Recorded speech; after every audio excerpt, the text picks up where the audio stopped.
come prima, più di prima t'amerò. Per la vita, la mia vita ti darò. Sembra un sogno rivederti, accarezzarti, le tue mani fra le mani stringere ancora. Il mio mondo, tutto il mondo sei per me. A nessuno voglio bene come a te.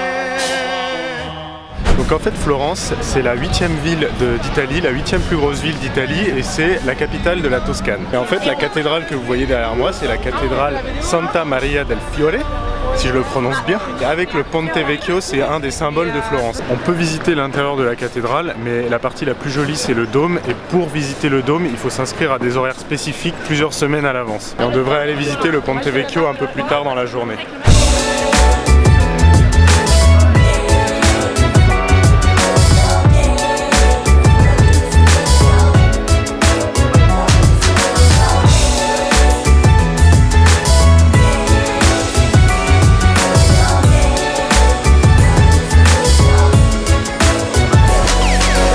Ça fait une demi-heure qu'on essaye d'aller visiter la basilique et on n'arrive pas à partir de la place parce qu'à chaque fois on trouve un nouveau restaurant qui propose des desserts différents et comme c'est l'Italie, c'est très très bon et à chaque fois on a envie de s'arrêter, on a envie d'acheter. Qu'est-ce que tu fais Chanel? Je la vois même pas. En fait je pense que je réfléchis à reconvertir la chaîne en dégustation quotidienne de bouffe. Spécialement pour l'Italie parce qu'apparemment il n'y a que ça ici. Si, all'amore. Si, all'amore. Si, alla vida. Si, alla tradizione. Si. Alla pizza. Si, alla panna cotta. Ah, on commence. Cut.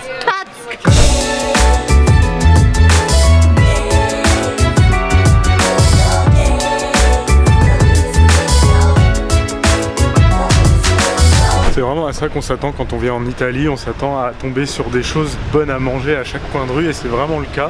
À chaque fois qu'on tourne dans une ruelle, il y a un nouveau glacier, il y a une nouvelle pizzeria. Là on vient d'aller manger les meilleurs sandwichs que j'ai pu manger de ma vie. C'est tout simple, c'est de la mozzarella avec du jambon et du basilic, mais c'est tellement bien préparé et le pain est tellement frais et tout est frais que franchement on se régale. On sent bien que Florence c'est quand même beaucoup plus touristique que Bologne. À Bologne hier je croisais deux petites mamies qui habitaient sur place et qui parlaient français, qui me disaient qu'elles croisaient pratiquement jamais des Français. Ici on entend parler français à chaque coin de rue à peu près. Bon, c'est parti pour la montée, on va essayer de rejoindre la basilique qui est tout en haut.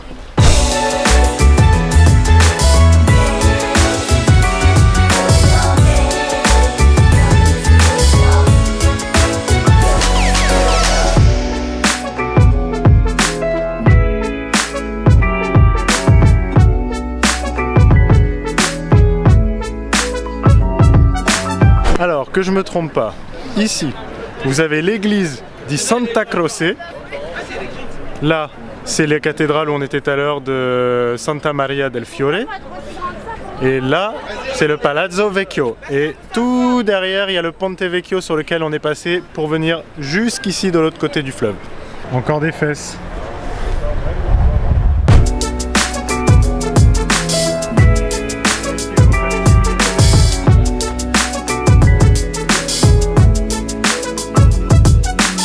On a eu beaucoup de mal à trouver un restaurant ici en Italie parce que les salles sont pas toujours adaptées et nous on est un groupe de 7 donc c'est assez compliqué et à chaque fois qu'on essaye de réserver et qu'on appelle il n'y a personne qui répond donc on n'arrive pas à réserver les endroits qu'on avait repérés.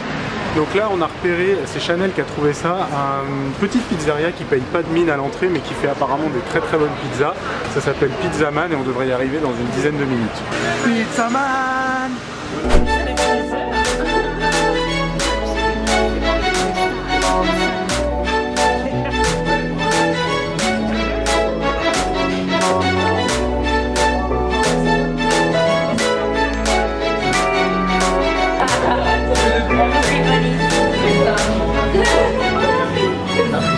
Je viens d'apprendre que demain on allait à Venise. Ils arrêtent arrêtent pas de me faire des blagues, là, surtout elle m'énerve parce qu'elle ment bien. Et j'ai cru que c'était une blague, ils arrêtent pas de me dire non, c'est vrai, on a des billets, on part à Venise. Et je les croyais pas. On a des billets, tu veux pas aller à Venise demain? N'importe quoi, vous avez pas des billets. On a fait Bologne, aujourd'hui on a fait Florence, et demain tu veux pas aller à Venise? Depuis ce matin, vous parlez de grasse mat et là tu viens de me sortir qu'on allait à Venise, je te crois pas. Et là, Terry, elle vient de me sortir les billets pour aller à Venise. Donc demain, on part à Venise. Alors en plus, c'est la dernière destination ou pas? Franchement. Peut-être. On va pas me dire. Ça va être surprise en surprise. Ça fait déjà le 3e jour qu'on est là. On a fait 3 destinations. Enfin, 2. On va faire 3 destinations. Après, on rentre à Bologne quand même. Je sais pas.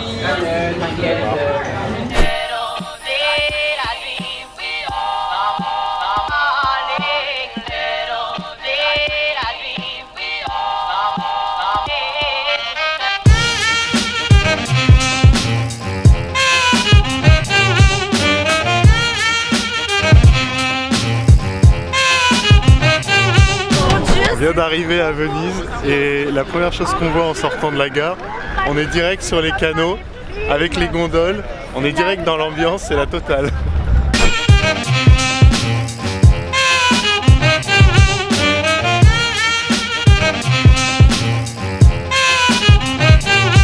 Bon voilà, c'est exactement ce que je m'attendais à faire à Venise.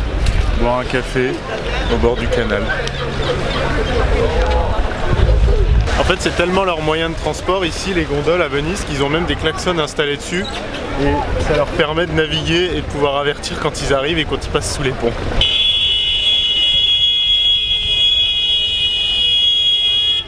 Alors je sais pas si la montée des océans y est pour quelque chose, mais il y a quand même l'eau est vachement au bord du canal quoi. C'est-à-dire que le moindre bateau qui passe, on a des vagues.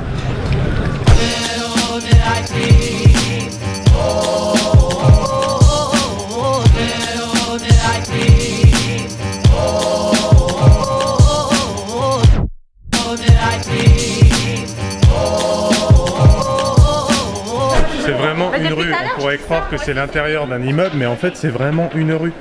Et c'est le genre de rue où quand tu t'aventures, tu sais pas trop sur quoi tu vas tomber.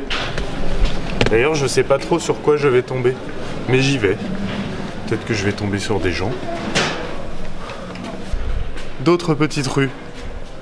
Et juste derrière, il y a la place. Donc en fait, eux, ils sortent de chez eux et ils prennent direct la gondole parce que là, ils ont les pieds dans l'eau. Et après, bah, ils sortent, voilà, puis ils se rendent en ville. Comme ça, le moyen de transport. La gondole. Franchement, je pense qu'on pouvait pas rêver mieux pour visiter Venise. On a un grand soleil, il n'y a pas un seul nuage. On se dirige vers la place San Marco. Si. Plaza San Marco. Je pense que c'est un peu le cœur de Venise. Il y a la basilique avec aussi, à côté. Et il y a un 3e truc dont j'ai oublié le nom. Moi aussi. Et ben voilà. En fait, je m'attends à n'importe quel moment à tomber sur une espèce de course-poursuite à la James Bond sur les canaux, comme on voit dans les films à chaque fois. Le plus marrant, c'est que j'ai pas vu une seule voiture depuis qu'on est arrivé. Il n'y a que des gondoles, il n'y a que des canaux et il n'y a que des piétons. Et même les livraisons et les transports de marchandises se font à pied. J'ai vu plein de gens avec des diables en train de transporter des marchandises, des bouteilles d'eau d'un restaurant à l'autre.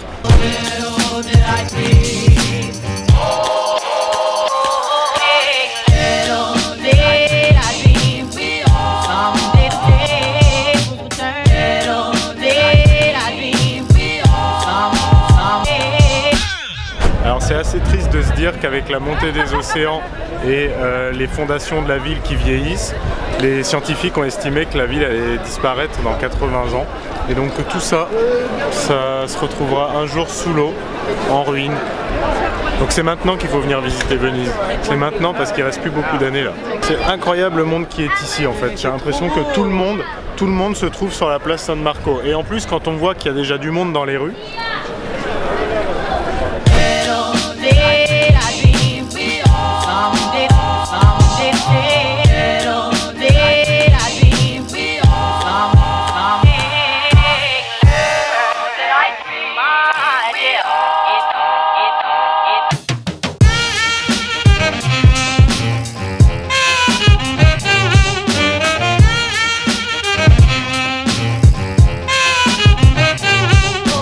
la façade de la basilique, là c'est uniquement du marbre. Tout ça c'est du marbre. Bon, j'ai perdu le reste du groupe, je suis tout seul, je me dirige vers un pont, je pense qu'ils sont là-bas mais je suis pas sûr du tout.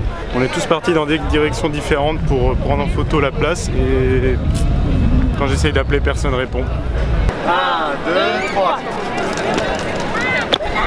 Je crois que je fais une tête chelou. C'est pas mal là. Pas mal. Allez, ça ira. Du coup, n'empêche pas que... Je pense que les Italiens sont très fans de dômes. Regardez. 1 dôme, 2 dômes, 3 dômes. Et il y en a un là-bas. 4 dômes.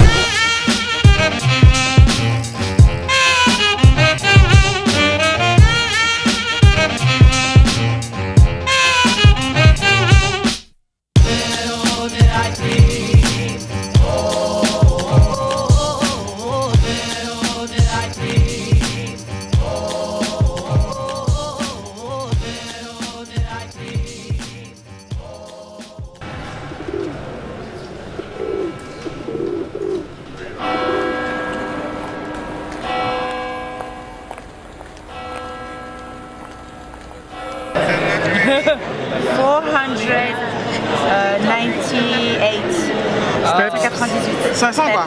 Ouais, 500. Je sais pas si vous vous souvenez, quand je vous ai parlé de la Dolce Vita au début du voyage, c'était un mensonge. On est en train de grimper la tour de Bologne et il y a plus de 500 marches avant d'arriver en haut. Et en fait, on n'a pas du tout vécu la Dolce Vita depuis le début. On a eu le temps de faire une grasse mat seulement ce matin. Ça fait 3 jours qu'on se lève à 6 h du matin pour pouvoir aller à droite à gauche et profiter au maximum de ces 4 jours sur place. Et là, c'est l'ultime montée. Après on se repose si c'est possible. Il va falloir qu'on monte jusqu'en haut là. Jusqu'en haut. Le pire c'est qu'on se rend même pas compte de ce qu'on a déjà fait et ce qu'il nous reste à faire parce qu'il n'y a aucune fenêtre ici.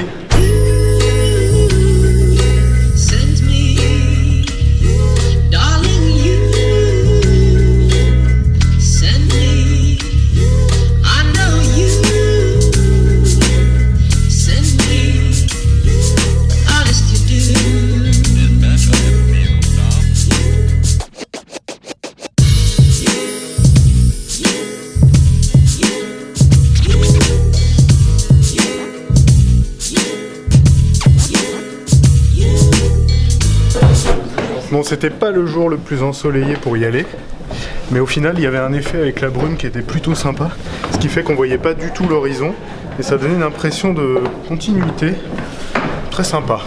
Ça valait le coup, sachant que j'ai pas osé lancer le drone depuis qu'on est arrivé parce qu'on est en ville et je sais que c'est un peu compliqué les législations en ville, donc j'ai pas voulu le faire.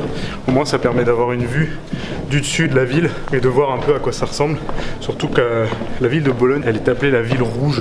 Il y a énormément, tous les toits sont en tuiles et les façades c'est toujours dans les tons un peu orangé, rouge, jaune, et donc c'est pour ça qu'on l'appelle la ville rouge. Et en fait quand on est vraiment au-dessus et qu'on surplombe la ville comme ça, on se rend vraiment compte de cette couleur rouge qui ressort. Et même quand on recherche des adresses sur Google Maps ou quoi, il y a vraiment une espèce de tache rouge qui représente la ville de Bologne.